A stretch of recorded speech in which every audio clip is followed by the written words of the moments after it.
السلام عليكم متابعينا القناة أينما كنتم. فبالطبع ملك بن سلمان حنتكلموا عليه، رئيس السعودية.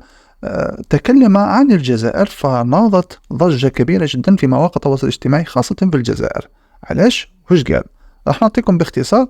احنا رانا جزائريين، ماذا بيا بلادنا تطلع وماذا بيا بلادي تنجح، ولكن ليس بالاستحمار وليس بالاستغباء. لأنه احنا مشكلة تاعنا في الجزائر والمغرب خاصة. الجزائر، الشعب الجزائري والشعب المغربي، المشكل تاعنا نستحمروا بزاف في بعضنا، والمسؤولين اللي فيها يستحمرونا بزاف بزاف. فلازم نحطوا نقاط الحروف، ولازم نعرفوا الحجم تاعنا. كما على بالكم بلي المغرب عايشة في وهم كبير كبير كبير كبير بأن دولة كبيرة وعظيمة، رغم أنه شعوبها تعيش بالفقر. في الواقع تاعها عايشين دعارة وعايشين فقر وعايشين مشاكل وهموم. الجزائر كيف كيف، الجزائر أيضا فيها طبقية الفقر والمشاكل. لكن في الاثنين بسبب أنه الفتنة اللي صارية، كل واحد يحب يكون هو مركز الكون، كل شخص يحب يكون مركز الكون. لذلك فلم يعجبهم جواب ملك بن سلمان رئيس السعودية عندما سأله أحد الصحفيين يسأله عن الدول الغنية. فسأله ملك بن سلمان: في رأيك من هي البلدان الغنية؟ قالوا البلدان النفطية. فأجابهم ملك بن سلمان بأنه خطأ. الدول الغنية هي التي تعتمد على اقتصاد قوي على حسب نسبة أو العدد الشعوب نتاعها. وقال بأن الجزائر دولة نفطية لكنها فقيرة، وقال بأن العراق دولة نفطية لكنها فقيرة. هو أنا أعلم بأن ملك بن سلمان هو شخصية داهية ذكي جدا، حتى لو كان جا فاسد في الدين في أمور بزاف العلماء والظلم، ولكن هو شخصية داهية يعرف ما يقول ولا يدخل في مشاكل دبلوماسية. لا يقول مثلا المعنى بأنه المملكة العربية السعودية بلد نفطي لكنه استغل القدرة المسؤولين اللي فيها والتحكم في الرئاسة فيها والمسؤولين في تطوير المال لتحويله اقتصادي على البلاد ويعني للشعوب، وتطور يعني المدخول الفردي جيد ممتاز.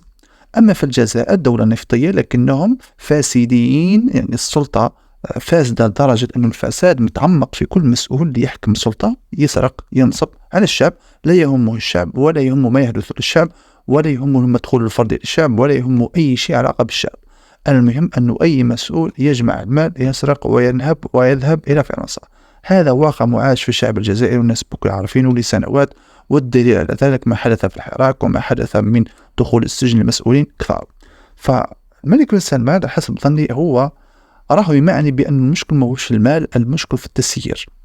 فالناس بزاف جزائريين مع وقت التواصل الاجتماعي كيفاه ملك بن سلمان وطيح بالجزائر. ملك بن سلمان إذا كان لغويا فهو أخطأ، لأن الجزائر هي أغنى دول العالم من حيث المناخ الموجود في 4 في الجزائر البحر المتوسط من أفضل المناخ في العالم، من حيث جودة التراب، من حيث جودة الرمال، من حيث جودة الطبيعة، من حيث جودة الثروات الطبيعية من الذهب الفوسفات، من حيث الغارجبيليات أكبر مخزون حديد في العالم. الجزائر دولة غنية وذي معروفة جدا في العالم، لهذا كل الاستعمار يريدون استعمار الجزائر منذ التاريخ. ولكن ملك بن سلمان لا يقصد الغنى أو نحن دولة غنية من حيث الثروات الطبيعية، هو يقول يعني بمعنى آخر تسيير الفساد. إذا كان دولتك ما فيهاش مسؤول فاسد، يعني مبلغ صغير يمكن أن يطور لك اقتصاد شعب والشعب يعيش برفاهية. والدليل على ذلك الدولة السعودية دولة إسلامية. الجزائر عندما كانت دولة إسلامية يعني جابوا لها الفزاعة الفرنسية بأنها ستكون دولة إسلامية والقاعدة إسلامية. رغم ذلك المملكة العربية السعودية دولة إسلامية وناطحات سحاب ونجاح واقتصاد وهو. الجزائر والمغرب، علاش نقول الجزائر والمغرب؟ لأنه المشكلة هنا واقع سياسة الفتنة، هذه سياسة التغليط بين الشعوب بسبب ناس عندهم أطراف لتكريه الشعوب فيما بينهم فقط باش يمروا واحد الإنجازات وهمية. وفي الأخير الشعب الجزائري والشعب المغربي والشعب التونسي والشعب الليبي في فقر مدقع، حبة من حبة وكره من كره. ونقدر نقول إفريقيا كامل في فقر كبير حتى مصر. لكن كنروح الخليج نلقى تطور. إذا كان الخليج عندهم أموال، عندهم النفط وإحنا عندنا النفط، علاش الخليج كما أحد الأغبياء اللي قال باللي إحنا والجزائر وكي كانت السعودية في الخمسينيات خيمة و4 أشمال، حنا كان عندنا 60 مطار. حنا كي كنا في الجزائر كي كان في وقت بومدين لم يكن هناك فساد، كان فساد ولكن بومدين حاربه بقوة. فالجزائر كانت ماضية في التقدم العلمي والتكنولوجي، حتى جابوا ضياف وحب يريقل، لكن العشرية السوداء الناس اللي حابين يفسدوا الجزائر. لذلك في تلك المرحلة السعودية نضجت وطاحت وطلعت وراحت. أما الجزائر فيريدون أن نعيش في وهم المغرب والكلام عن المغرب، والمغرب يريدون أن يعيشوا في وهم الجزائر والكلام عن الجزائر، والغرض منه هو خلق بلبلة وفتنة بين أخوتين لا علاقة لهما بالسياسة. يعني هن الجزائر عايشين في الفقر والمغرب عايشين في الفقر، دخلهم في نظام أن الجزائر هي أحسن والمغرب أحسن، فهنا وقعت الكارثة. أراهم يلموا في الدراهم وينهبوا الفساد، والسعودية تبني في ناطحة سحاب، والجزائر راهم يبنيوا في حوش الريح. واللي ما يعرفش قصة حوش الريح يفهم فساد الجزائر وراه واقع. تخيلوا انتم في الخليج يبنيوا في ناطحة سحاب تطلع الفوق، حنا ناطحة سحاب تاعنا تدخل تحت الأرض. تاك تقول هذه تكنولوجيا جديدة، لكن كي تشوف حوش الريح حتفهم مليح واش راني نحكي، حتفهم مليح واش راني نحكي على الفساد اللي موجود. لذلك فابن سلمان لم يقصد الغنى يعني الدراهم تاع الأرض، الثروات الطبيعية، بأن الجزائر فقيرة في الأرض، لا، فقيرة في التسيير. عندنا فساد كبير كبير جدا، وعندنا حتى منظومة عدالة احنا فيها مشاكل كثيرة، فيها ظلم، فيها حقرة، فيها آلو فيها هذه حاجة عايشينها الطبيعة. لكن أي إنسان يقدرش ينتقل لأنه اللغال السلطة تحكمت في الأمور بزاف، حقرة كبيرة، فالناس كرهت. لذلك فما تبقاوش جماعة أي مسؤول يهدر في حق في اقتصاد تبداو تحصلوها انتم بلي انتم مركز الكون، بأن الجزائر ما لازم تقول عليها فقيرة، ما لازم تقول. جماعة كاين أمور اقتصادية وسياسية لازم نفهموها في حياتنا باش نطور بلادنا. أما إذا جبنا عقلية المروكي تاع تقول له حاجة يقولك احنا هو مركز الكون، نقول حاجة يقولوا احنا هما امبراطورية 12 قرن.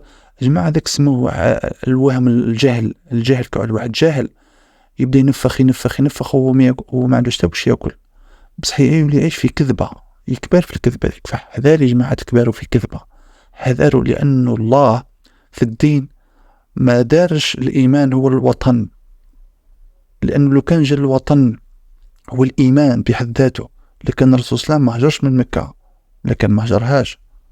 الأرض يا جماعة ما هيش بالنسبة لنا إيمان، الإيمان تاعي نقدر نعيشوا في أمريكا، نعيشوا في طليان، نقدر نعبد ربي في جبل، في السطح، في الأمريكان، في الهند. راكم فاهمين يا جماعة؟ ما لاحظتوش باللي الوطن الفريق المنتخب الوطني الاخر فيهم يربح ملايير دولارات، مسؤولين الفريق ومحرز، والشعب مسكين هو اللي يصرف وهو اللي يتيكي ويسافر باش يقول بلادي نجحت وبلادي طلعت. اسكو فريق الوطني كي يفشل ولا يدير اسكو نقصت من حياته حاجة؟ بالعكس، خلصت 5 ملاير تاعو ولا مليار تاعو راح روح، انت واش خلصت الحزن وبلادك وراحت. شكون سمع بيك؟ ربي بوحيد، ربي سبحانه. الحاجة الوحيدة اللي نحاربوا فيها البلاد الأرض هو الحق، أنه يجيك مستعمر ولا كافر يخرجك من أرضك. أما الباقي فلا يوجد أي إشكال في الحياة. لذلك ما تكونش مستحمر وما تدخلش. إذا كان ملك بن سلمان قال باللي الجزائر دولة فقيرة، العراق دولة فقيرة، فهو يعلم ما يقول، ولازم احنا نسمعوا هذا الموضوع، ولازم نلقاو حلول. كانوا جينا حابين نطور بلادنا، وكتقولي بلي الجزائر غنية وتبدا تشارك في فمك وانت مركز الكون وانت ما عندكش ناطحة سحاب وحده، بالطبع إذن أنت دولة فقيرة. مادام المدخول تاع الفرد تاعك ضعيف جدا، ضعيف بعيد كل البعد الخليجي، إذن فأنت فقير. تقول بلي احنا دولة نفطية، برهني بلي انت دولة نفطية وعندك دراهم. اسكو الشعب تاعك يخلص كيما يخلص الخليجي؟ ما كانش. اسكو عندك قاعدة في المجتمع تاعك، يعني نروح للبنايات القاعدية، اسكو عندك كيما عندك خليج؟ ما كانش. اسكو عندك العلم اللي موجود في السعودية؟ ما كانش. اسكو عندك المدارس الخاصة اللي موجودة في السعودية المستوى الراقي؟ ما كانش.